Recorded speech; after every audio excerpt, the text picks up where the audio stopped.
आज दिनांक 28 जानेवारी 2025 रोजी सेंटर ऑफ इंडियन ट्रेड युनियनच्या वतीने आम्ही गांधी पुतळ्यावरून जिल्हा परिषदेवर मोर्चा काढला आणि नांदेड महानगरपालिकेवर देखील मोर्चा काढून महापालिकेचे आयुक्त माननीय डोईफोडे साहेबांना देखील आज निवेदन दिलेलं आहे। जिल्हा परिषदेमध्ये देखील हजारोच्या संख्येने मोर्चा काढून आम्ही शिक्षण विभागातल्या शालेय पोषण कामगारांच्या विविध मागण्यासाठी निवेदन दिलेलं आहे। प्रामुख्यानं आमची मागणी शालेय पोषण कामगारांच्या थकीत मानधनाची होती। तर तात्काळ निवेदन दिल्याबरोबर संघटनेच्या दबावामुळे सर्व शालेय पोषण कामगारांच्या खात्यावर 3 महिन्याचे थकीत मानधन देखील वर्ग झालेले आहे। त्यामुळे आम्ही जिल्हा परिषदेचे आभार देखील व्यक्त केलेले आहेत। परंतु नांदेड महापालिकेसमोर 2 डिसेंबरपासून आमचं साखळी उपोषण सुरू आहे।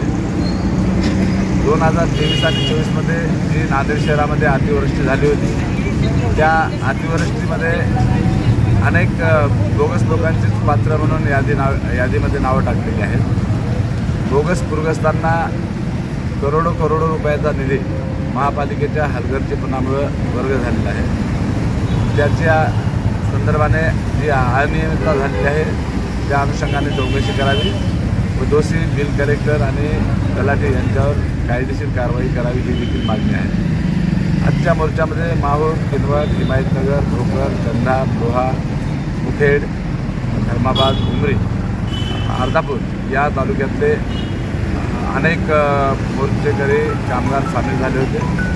नांदेड शहरातील पूरग्रस्त देखील या मोर्चामध्ये सामील झाले होते आणि मोर्चा शांततेत यशस्वीरित्या पार पडलेला आहे। महापालिकेचे अतिरिक्त आयुक्त माननीय गिरीश कदम साहेबांनी आम्हाला आश्वासन दिलेलं आहे की 2 ते 4 दिवसामध्ये सर्व पूरग्रस्तांचे प्रश्न सोडून हे प्रकरण निकाली काढण्याचं आश्वासन दिलेलं आहे। परंतु आजपासून आम्ही महानगरपालिकेसमोर आमरण उपोषण आणि साखळी उपोषण सुरू केलेलं आहे। जोपर्यंत पूरग्रस्तांचा मुद्दा निकाली निघणार नाही तोपर्यंत हे आंदोलन सुरू करणार। धन्यवाद।